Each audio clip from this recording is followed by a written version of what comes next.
by interviewing Father Paul, and I will hand the mic to him. Thanks, Father Theodore. We're going to practice gotcha journalism, so I'm going to get him like Connie Chung. I was asked right before I came up, which side I prefer, what's my better side. And I asked Father Paul the same question, and he looked at me very, like he's looking at me right now. Like I said, neither of us have ever thought of that question before. I think I'm just as bad for my right or my left. I want to thank Deacon Mark again and his organizing committee. Where'd Deacon Mark go? Before we go, and when he returns, I want to make sure that we recognize his extraordinary efforts in getting today's retreat organized and his working committee. Father Theodore, you mentioned me. My name is Father Edmund. For those I have not met, I apologize. It's a pleasure to be on the Solea. Kind of feels like a stage, which is a little weird. It's an honor to be on the Solea with Father Paul, a new friend. Yes, indeed. I'm humbled to share the same space with you. A few weeks ago, you came on Orthodoxy Live. We had a lot of fun. Yes, that indeed. was great. And now, in this last time together, what we're going to do is spend a little time getting to know you better, with the goal to answer some questions that probably we all have about the ministry. But I think the reason for the interview is really this: to find a way to transition from what we've heard, Father Christolos, you mentioned it, into a position of doing. Yes. Okay? We want to better understand how we can go where our faith is inspiring us to go. I've been to a lot of retreats. You have too. There's a lot of incredible things that are said. They're edifying and beautiful, but if they don't translate, then we run that risk of the Lord saying, "Why do you call me Lord and not do what I tell you?" Right. So, Father, I've got more questions than we could ask in the period. I got 2 pages of back-to-back questions. Thank God. Your responses to people and your presentation was inspiring. I was taking notes. I'm so glad this is recorded, so all you are aware. You can go back to these talks. We're going to publish them onto Ancient Faith Radio as well, so that it can reach a wider audience. And Father Mark, Deacon Mark mentioned the website that's already in place. It's collecting some of these materials, as well as interviews with people like Father David Thatcher, Father Stephan. Where are you? Father Stephan's been interviewed. Father Theodore is scheduled to be interviewed, and others about this topic. Yeah. Okay, and we're going to add your material to it. So I'm gonna encourage you to be efficient and brief, so we can get as many questions answered as possible. Father Paul, what we want to start with, I don't think a lot of people really understand your background, and look, we could spend 20 minutes on that, but maybe tell us about the essential factors that came into you moving into this ministry. Let's start there. Yes, always good to be with you, Father. So grateful for your ministry, inspired by you and everyone here as well. The Lord has always a way of preparing us for what he is calling us to do. It becomes very clear once we find ourselves where the Lord would have us. For me, some of really the key moments that really set my life on this particular course was certainly in my own family, had just this example of devout Christian service, which was very meaningful to me, and had a really important opportunity really to see that growing up. Beyond that, I had some wonderful mentors in college, and devout Christians who were asking themselves the question, how do we live our Christian faith radically among the poor? And it's a fascinating question. It's one that for any Christian to wrestle with really produces some, I would say, extreme tension in our life in Christ. And really being exposed to that tension was very powerful in how really it helped inform the work that God would end up calling me to do. Now, when I got into seminary, it was also very clear. I felt very called to do ministry in the African American community, because, of course, me being my father African American, I had certainly this sense that we needed really Orthodox Christianity has so much to offer the black community. But I also knew that in the black community, for historical reasons, there has to be the way in which we preach the faith. People are looking for examples more than how you preach, how you live your faith. Coming from an age where people were primarily illiterate, where how do we know who are truly the right servants of God? Really, it is from our experience of their faith through their work, their service, their ministry in the community. So I knew this is very much a part of the black experience. My bishop, Bishop Thomas, was very supportive, and I said to Sayedna, I said I would like to do a thesis to explore some of this. When I was at seminary at St. Tikhon's, and he said to me, so I said, can I have your blessing? I don't know what I thought he would say. I thought he would say, yeah, this is great. He said, he's from New Jersey, by the way. He said, you have my blessing. That's what he said. But you better get out there and do something with it. That's what he said. And I thought, well, that's a good point, probably. That's a good point. And so certainly his blessing and his encouragement in many, I would say, spiritual guides in seminary, and certainly my seminary classmates, they were all very encouraging of me really to do this work. So that was, I would say, very helpful in my formation. So I'm going to draw something out. I asked this question about, hallmarks or ways that you got into thinking about this, and you just started talking about people. Yes. And exposure. And it's obvious from your talk that relationships and community is central, right? Right. So today, a lot of us came from different communities, Orthodox communities along the Front Range, and our level of exposure to the type of ministry that you're doing varies. Right. Some of us have never seen it. I know growing up in the suburbs of Denver, it's not something I was exposed to until I went to college. Right. And my college had a ministry that I got partnered up with that took me into the inner city of East Boston, and I saw things I'd never seen before. Right.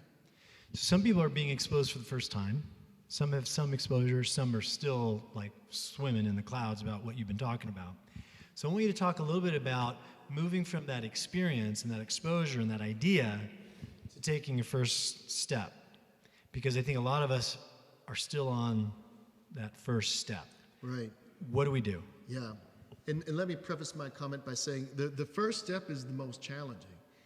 Truly, if it's a step of faith, because ultimately we don't know what will be the result of whatever endeavor we embark on. And for me, it was truly that way. It was truly a step of faith. Just newly out of seminary. I was not married at the time, so I was not a priest. I was not ordained, but I really did feel called to this. And again, my bishop was encouraging me to do this. The question was, how though would we do this? It just so happened at that particular time, I'd gotten enough courage to talk to Bishop Thomas about really trying to start something in Pittsburgh. It's the city where I really did grow up in. I knew it well. I knew there was opportunity for ministry there, and I knew there was a strong Orthodox community there. What I was unsure of was how receptive the Orthodox community in Pittsburgh really would be. It just so happened that when I was with the bishop, he got a call from Father Justin Matthews, who told him, in so many words, that there was a lot of Orthodox people in Pittsburgh who were wanting to support some kind of outreach ministry. They just don't know what it is. Now, the thing for me that was really powerful about that is I remember in seminary, two of my seminary classmates, two of them, I thought they were having this conversation in passing, but in retrospect, they intentionally came to me to ask me this question, just out of the blue. They said, we've heard that you feel called to do this. How are you going to do this? And the answer that I gave to them, because I didn't know what the answer was right now, it's not my job to know how. It's my job right now to prepare.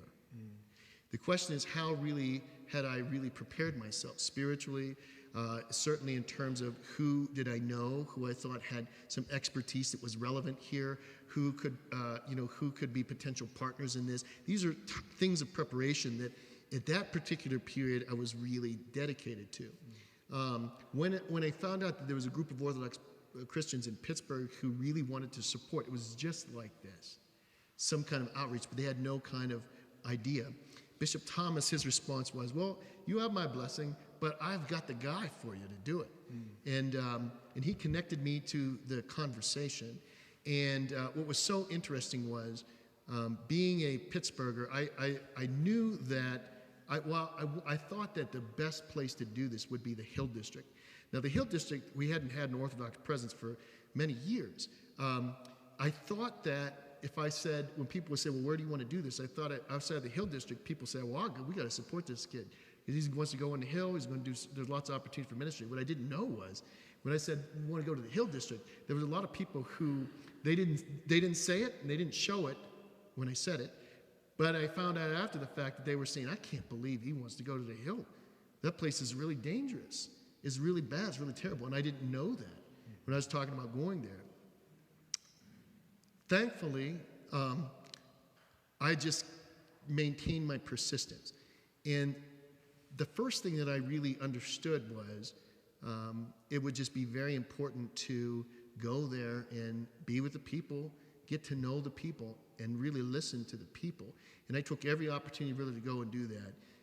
I eventually, very early on when I did this, as soon as a place opened up, I moved also into the neighborhood.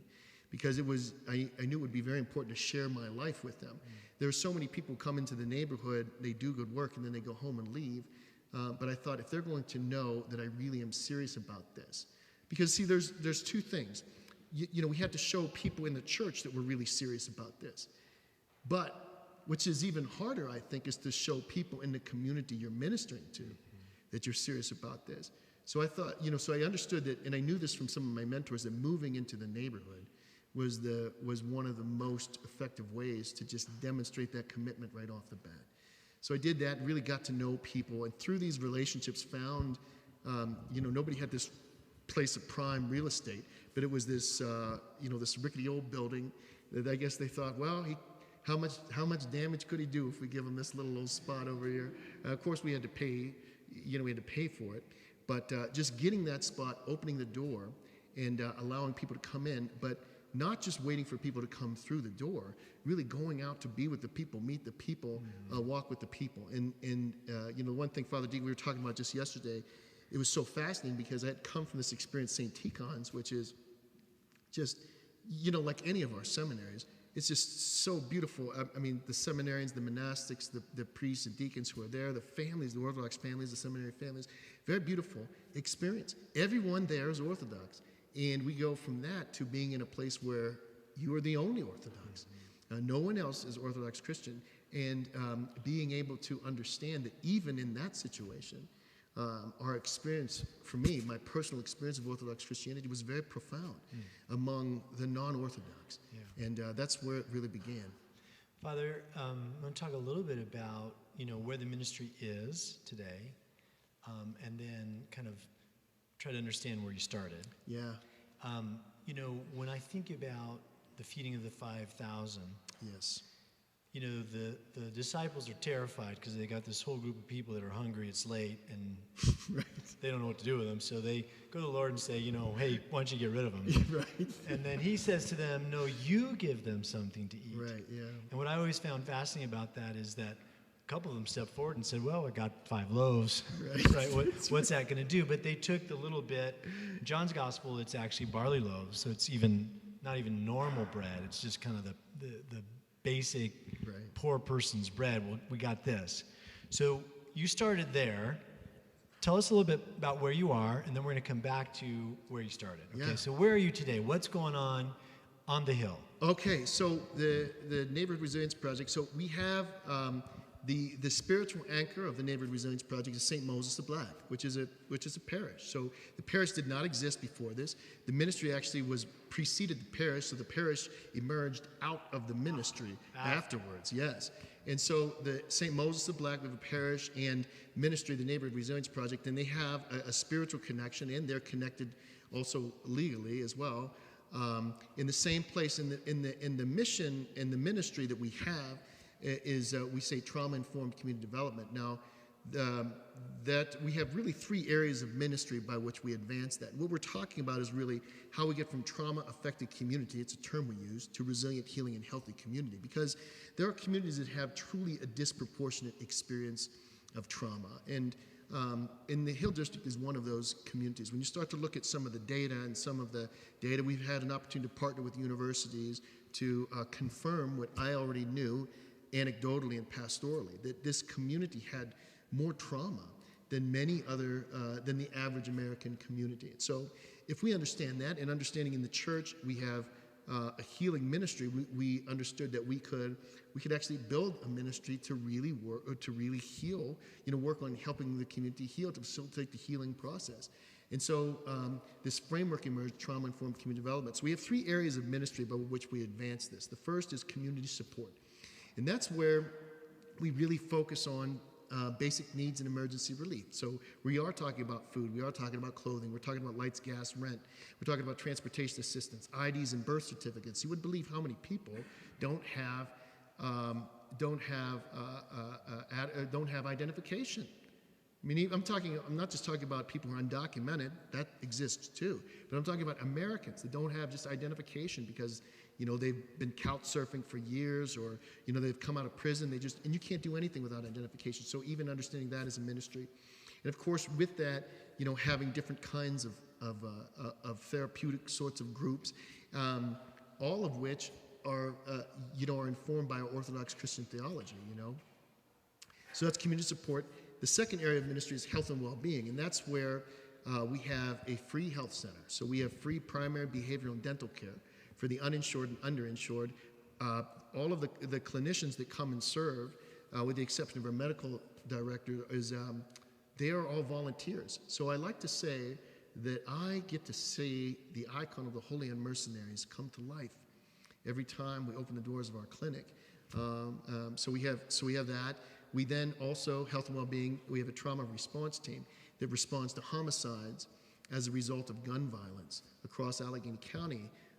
That's staffed also primarily by volunteers who, when someone is shot and killed, we go, a lot of times, we're notified by the police themselves, at least in the city of Pittsburgh, and we begin to implement a therapeutic presence, not just for the family of the victims, but really of the broader community, because there's just people that witness this, and they've seen these horrific things time and time again. So we have a healing ministry, so we do that. We have a 31-foot trauma response vehicle, like an RV, that's been outfitted to do precisely this kind of ministry. We take it out. And then health and well-being, we're also doing these long-term community-based interventions that we've designed over many years, in fact, that look at health and well-being, opportunity making, place making, and how we're engaging all of the influencers, positive and negative. If you look at a particular block in a community, a lot of times people want to look at, okay, well, we'll just minister to people who live in this particular block. But that really isn't enough. The first block that we went in to do this ministry, we had, there was a woman, and she was an older woman, not into anything bad at all, but one day, in the midst of all of this, there was a shooting at the block. And people were really surprised because it was at her house that this shooting occurred. These kids fired into her house in the back alley. And what it was is, they weren't shooting at her, but it was her grandson, who did not live there, but visited there. So we learned very quickly that it has to be not only about who lives here, but what are really the social networks that impact the life of these people, and how we have to really engage those influencers, positive and negative, to really help improve life in the community. All of it begins with prayer, and all of it, we take opportunity to minister to people and introduce, and it's interesting, right? Because when we're praying with people, we don't start by saying, now we're going to pray an Orthodox prayer for you. We just say, okay, we're going to pray for you. And it just becomes this sort of like authentic ministry in that regard. So that's all under health and well-being. And then the third area of ministry is what we call leadership development, because we understand that we cannot get to any particular change until we help really people themselves in the community become agents of positive change. There's this beautiful verse in the scripture where Jesus heals Peter's mother-in-law. And if we read the scriptures closely, we see that it says that after he healed her, she rose and served them. And what you will begin to see is that as you go and do this ministry, you say, we're going to start doing ministry among these people, that as they begin to heal, they will come alongside of you. And they will become part of this. And so we understand that we have to give some attention to that. So leadership development. So we train people as trauma responders. We say, well, people are tired of the gun violence. Come with us and minister to people in the aftermath. So we train people to do that. We train people as what we call behavioral health community organizers, and they're trained to facilitate these long-term block interventions. We run an institute every year, a Trauma-Informed Community Development Institute. The majority of people who come to it, incidentally, are also not Orthodox, but it's a week-long intensive crash course in trauma-informed community development. It becomes a great witness also to those non-Orthodox who are coming to learn this kind of ministry. And then when we're doing this work in the community, we're always looking for community members who we can raise up and sort of train and develop as leaders. So when we talk about community development, or excuse me, community support, health and well-being, and leadership development, that for us really translates into engage, heal, empower. That when we start by engaging people, we begin to heal people, and as they begin to heal, they also arise and begin also to serve. So we have,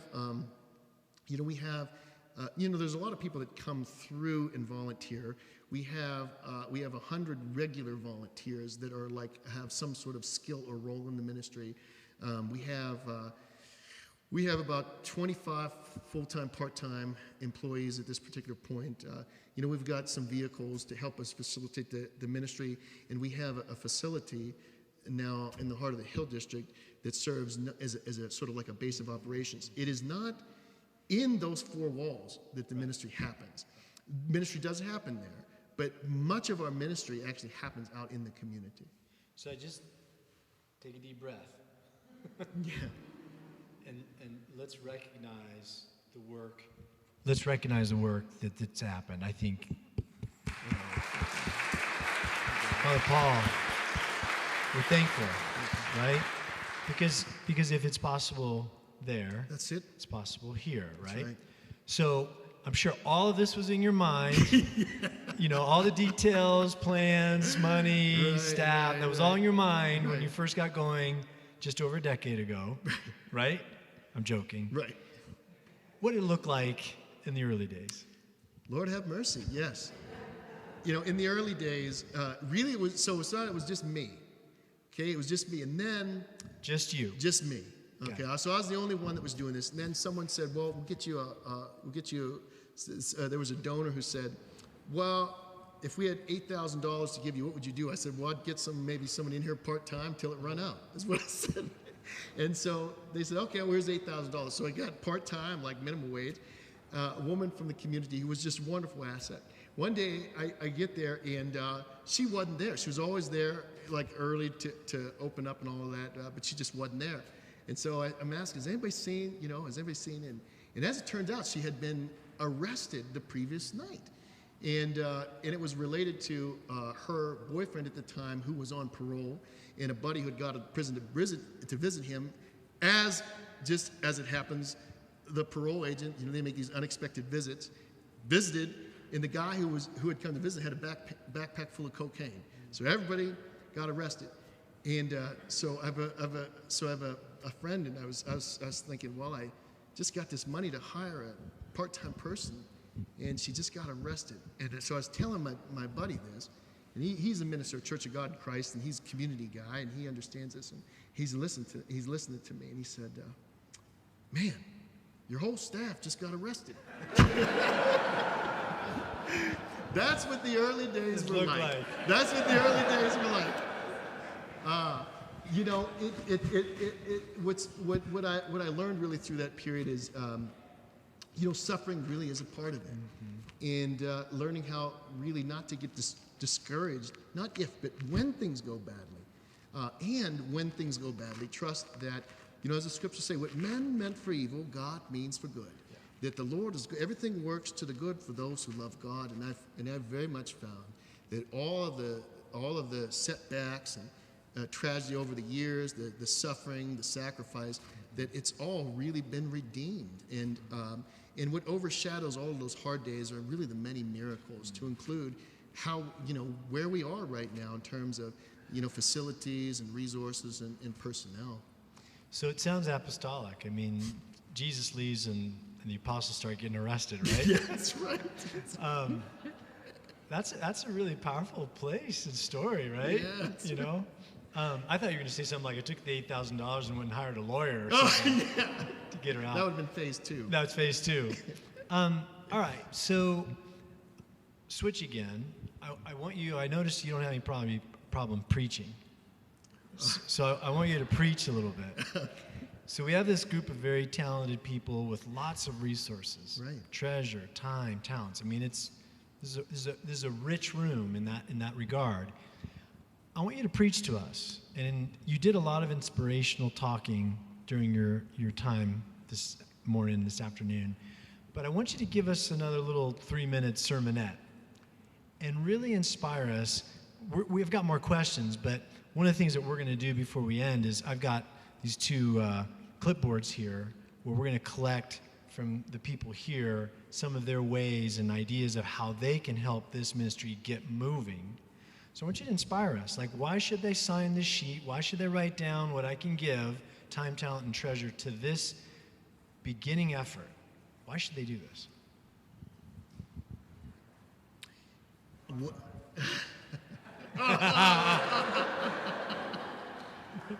Want me to stand and preach, huh?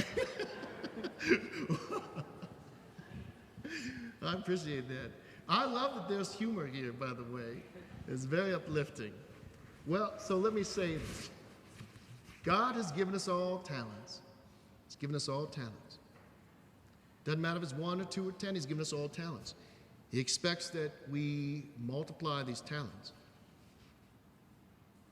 If you want to know, if you want to experience your talent multiplied,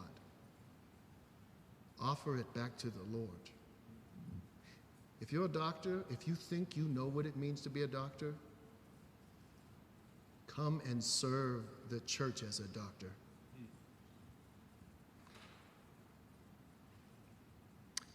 There was the clinic. I understood very early on that there was a need for this kind of medical care. There was a doc who came, and he, right when we were starting out, it was a theophany service, and he was there, and he came up, Dr. Rocco Adams. He gave this really beautiful, very generous donation. He said, he gave me a check. He said, listen, I want to support you, whatever you need. I said to him, I thought, well, look, he's a doctor. So if I ask him to come down and serve meals, he's going to do it, right? He's going to love it. He's going to do it. But he's a doctor. And I know that there's people that need medical care. He said, and he said to me, whatever you need, I'm going to do it. I said, well, I'll tell you, Doc, we need a clinic. And he said, what's that now? No, he didn't. He said, absolutely. And for 2 years, he poured himself, and we poured ourselves together into establishing a clinic for the poor. And since that time, more doctors have come to volunteer. And what they all tell me is, I do a lot of good as a doctor, but when I'm here being a doctor in this ministry, I feel as though my vocation is fulfilled. This one guy said to me, it was so funny because I was sitting here, in the early days, and there's just so much politics involved in all of this. I'd mentioned earlier, that we had a hard time getting, now we have a good facility. It was hard because, 50 years ago, we had, at least back in Pittsburgh, there were churches on every other corner. And you said, we're going to build a church. They'd say, okay, well, here, these old timers, they get the money, resources, build a church. But now you go down to City Hall and say, we're going to put a ministry or church. The only thing they think is, well, they're not going to pay any taxes. Yeah. That's how it is in Pittsburgh. We're not trying to give these guys property. They're not generating us any money. They don't think about what other benefit comes from that. And so I was sitting in this meeting with this developer, and we had no resources. It's just really but I'm, trying to present like we do, putting on the show. Right, exactly. And he said, this developer, he said, well, I'm not going to support anything until I see a business plan. And I said, no problem. We'll get you a business plan. So I left there. I said, Lord, you got to get us a business plan. And Sunday after that, I preached in this church, Orthodox church, and this guy come up afterwards. He said, I'd like to help anything I can do I said, what do you do? He said, I'm a business consultant. I said, I'll call you tomorrow.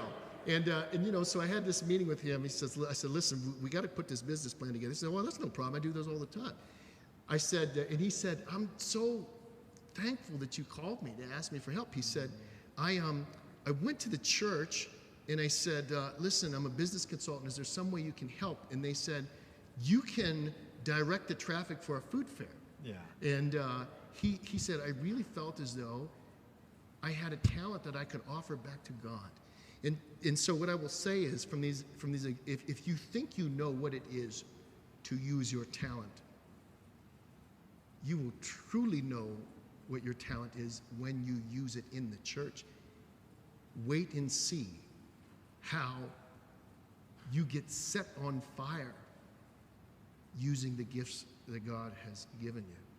Thank you, Father. Well, another question. When we think about the community you're now serving, oh, sorry, I keep forgetting. I think I have one of those lapel mics on. Oh, yeah. You know, when you talk about serving the community on the Hill, you know, right now you have some currency, some trust. Right. You have a track record. Wasn't always the case. Right. How did you get to that point? How did you get this community that had really gone through so much trauma to trust you and the people working with you? What did you do? So I will say that there are two really answers to that. The first is I use the term we have to demonstrate. I call it demonstrated trustworthiness. So the first time, one of the very first meetings that I had was with this woman, well-respected community.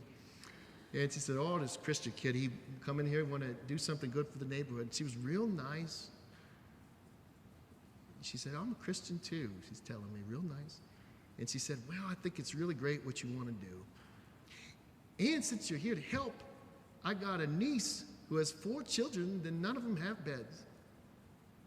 Now, I understood what she was doing right there because she was saying, giving me an opportunity to say, like a lot of times we say, and we say this to people in the community, I hear what you're saying. But see, words mean very little to them. We've got to show them that we hear what they're saying. So whenever she said to me she had a niece and 4 daughters, it wasn't about budgets. It wasn't about plans. You got to be really nimble on your feet in these early days. I understood that we had to get this girl and her 4 daughters beds. That's what I understood. Because when I show up with beds, they say, well, all I know, I don't know much about him, but I know this. When he found out my niece and her children didn't have beds, he showed up with beds. So that is the first thing. The second thing I'll say is this. Some of the biggest supporters of our ministry are the people who really let us down in the early days. And what I mean by that is people make mistakes. One day this guy donated 3 computers, and they came in one morning, and it turned out the computers were stolen. 2 computers were stolen. And so I thought, oh, Lord have mercy. We just got these computers donated. Now, we had no, it was new. I understood what was happening. They didn't know us that well. But by that point at least, it was a few months in, there was a couple ladies in the neighborhood that they thought, but we like this guy, we like what he's trying to do. And they said, we're going to get your computers back. So they tracked down the 2, young men who stole the computers. Fascinatingly, brief aside, one of the computers was sold to, illegally, by the way, in an Israeli pawn shop that was, by that point, shipped to Tel Aviv. These 9 ladies from the neighborhood went into that pawn shop and said, we understand you have one of our computers. And this fella says, oh, I'm so sorry, because what he did was illegal. We shipped it overseas already. Maybe we can give you something else. And the lady said, no, you don't understand. We want that computer. So he actually had the computer mailed back. So I like to say one of those computers actually made pilgrimage to the Holy Land. Is what I tell people sometimes. Interestingly enough, they brought the young men who stole the computers to me. And, this is one of those things where they want to say, what is this guy going to do? We got these Christians and they're preaching all this stuff. And interestingly, they brought them at two separate times. The first one they brought,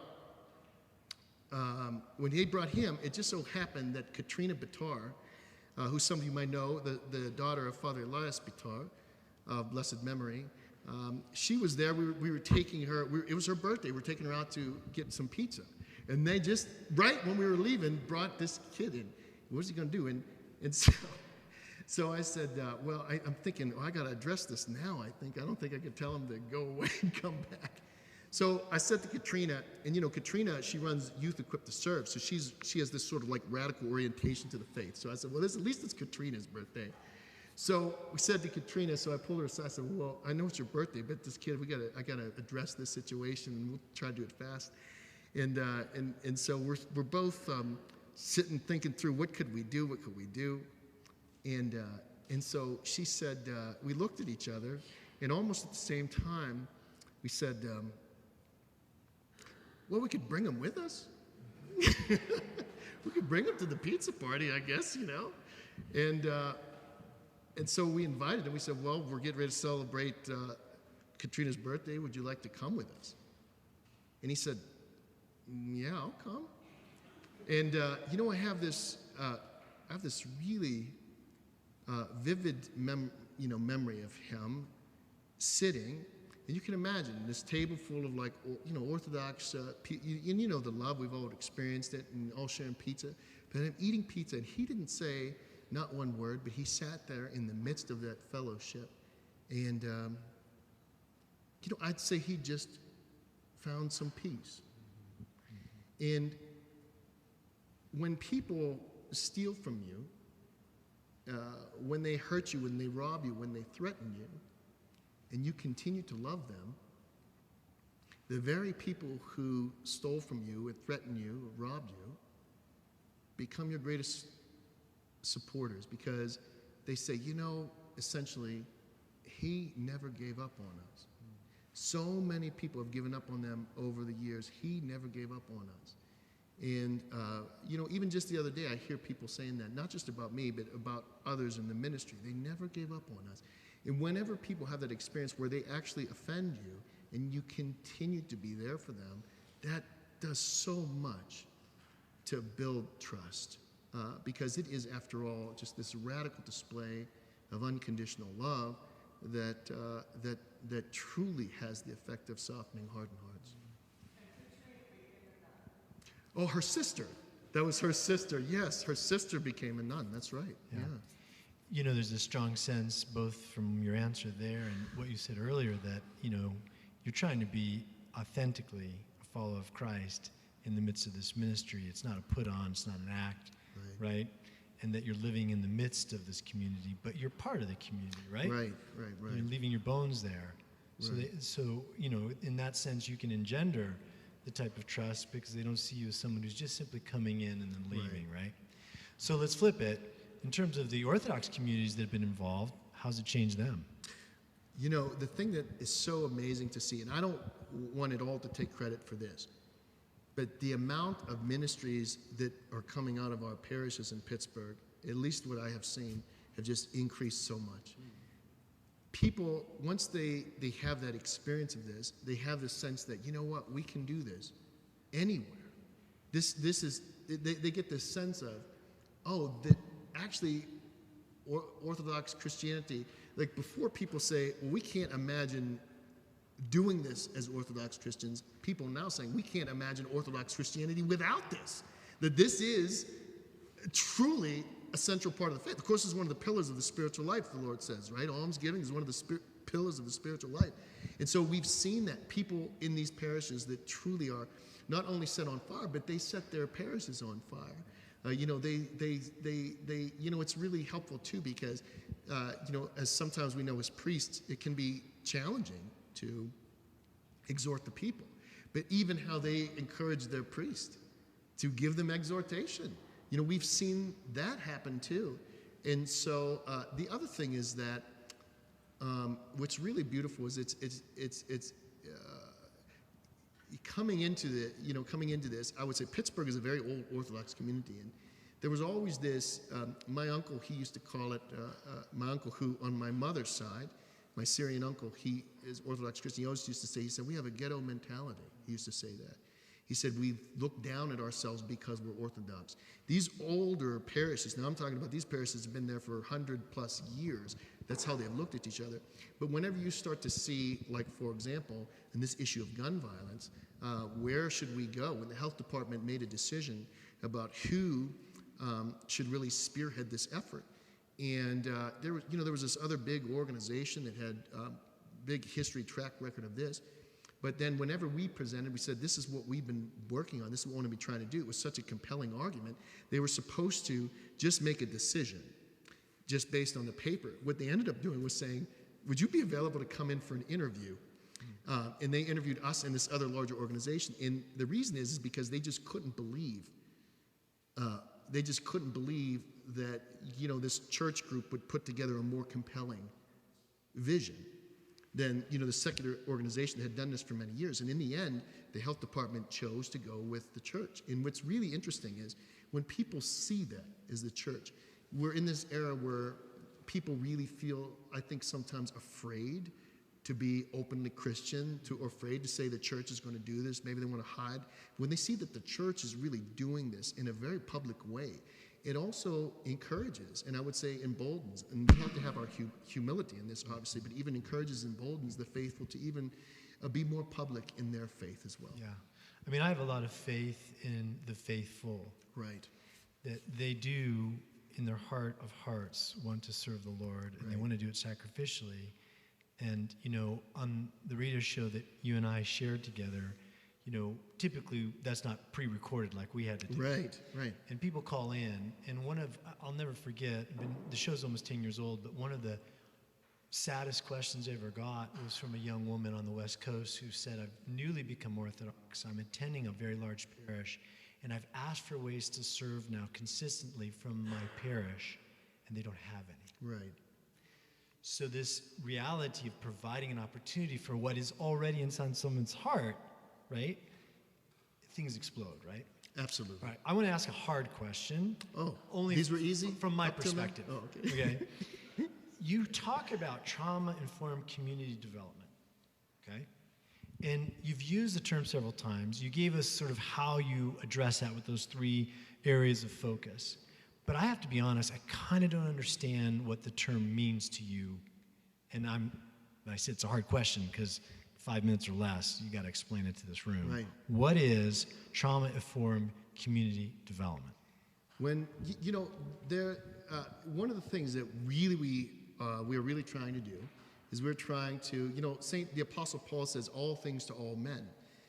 Certainly, what the world understands about trauma is absolutely biblical. In fact, many of you perhaps are familiar with adverse childhood experiences or the ACE study. If you're not, I encourage you to look at it. But what it really finds is that the experience of trauma before the age of 18, the more experience of trauma before the age of 18, the more likely someone as an adult is actually going to suffer from chronic unemployment, substance abuse, tobacco use, homelessness. It also finds that the more trauma we experience before the age of 18, the more likely someone as an adult is going to experience cancer, diabetes, COPD, heart disease. That is to say that what happens to us as children really does impact us. Now, it doesn't mean that it's a sentence, because there's things we can do to mitigate the impact of that trauma. We know this as Christians. And yet at the same time, we also know there's an elevated risk. The scriptures say, Jesus says, whosoever, we remember, harms one of these little ones. Do you remember this? That he's highlighting this as somehow a more severe offense. We don't like have a hierarchy of sin, but that there's something very severe about. So this is where we have science is, like I like to say, every once in a while science catches up with the church. And this is one of those instances where that happens. So the trauma and the response to that has been the trauma-informed response. And the government agency SAMHSA has really identified 6 principles that, as Christians, we can certainly understand them. And so for what we're really trying to do is to say, how can we use the language of the world to introduce this ancient apostolic way of living? And so that's why we've taken this trauma-informed, language, incorporated into our work. What we mean essentially by community development is, a lot of times in community development, people in America, they usually mean two things when they say community development. Historically, real estate and jobs. That's what they mean. If you go to some other parts of the country, they talk about development. They're talking about, yes, real estate, jobs, the economy, certainly. They're talking about education. They're talking about agriculture. They're talking about healthcare. What good is it if you build a school when with all of the kids, have Ebola? It's been silly to think about having a school. So we understand that if we talk about really developing the community in a way that the human person is at the center of it, and that the human person who happens to be at the center of it, many of them have suffered pretty extreme trauma. What we're really trying to say is that when we go about development in these communities, we have to do it in a way that is healing. We have to do it in a way that builds resilience in these communities, and we have to do it in a way that if we're ultimately successful, people in the community are going to be more healthy as a result of that. And that absolutely does include spiritual health. So that's really what we mean when we say trauma-informed community development, that there are certain principles that we're going to certainly infuse with our Orthodox Christian faith that are going to facilitate a process, a person-centered process that hopefully leads to a community that is more resilient, a community that is healing, and a community that is more healthy. I'm struck by that image, and certainly the image that we have of our Lord's resurrection, where he's shown, but still with the mark of the nails. Right? Yes. And so you're talking about this healing presence in a community of trauma, but really leads to a resurrection. It doesn't leave them where they are. That's right. That's exactly right, Father, yeah. Wrap it up? Okay, so I'm going to ask him one more question. Father Paul, you're married? Yes. 2 children? Yes. They're here with you? Yes. We're glad you're on a little bit of a vacation. Thank you. 4-year-old and a 2-year-old? That's right. How has this impacted you, and you as a husband, and you as a father, and just as a person? I mean, you're a parish priest, you're leading this ministry, there's more notoriety, people are going to start to ask you a lot of questions. You hear. We're thankful for that, because we know it's not pointing to you, it's pointing to the work that God's doing. Yes. But how do you, just get through your day, and how's this impacted your family, and what positive and negative ways has this really, changed your life?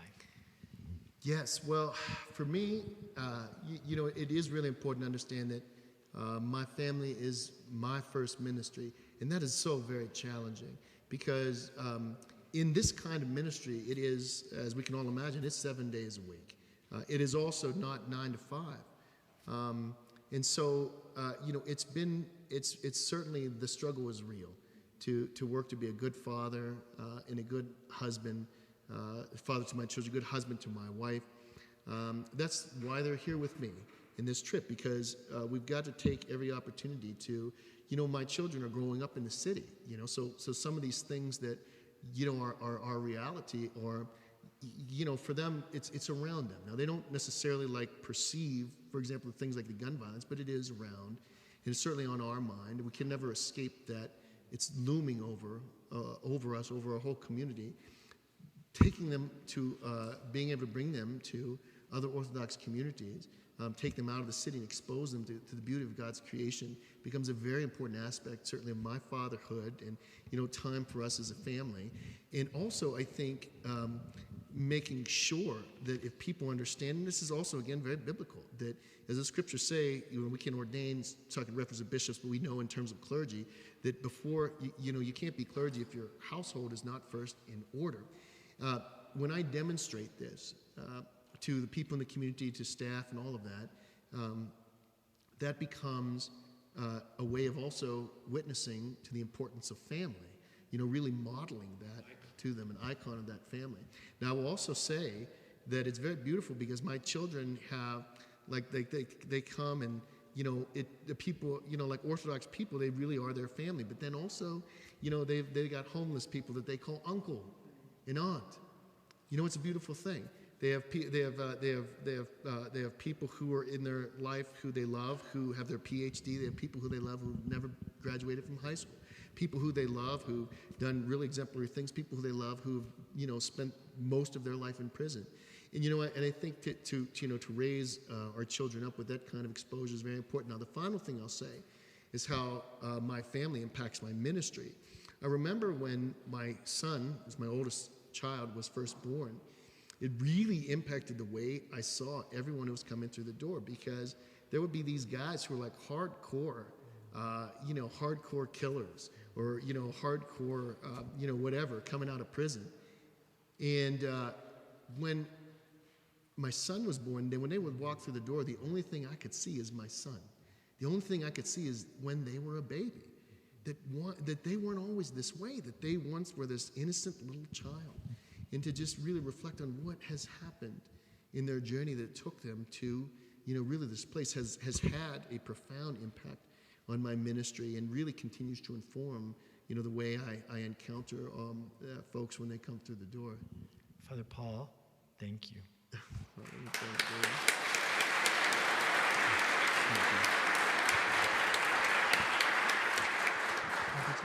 For those of you who want to spend a little more time with Father Paul, he is going to be serving liturgy tomorrow at St. Spiridon's and offering the homily, but as you graciously invited us all to come to the Hill.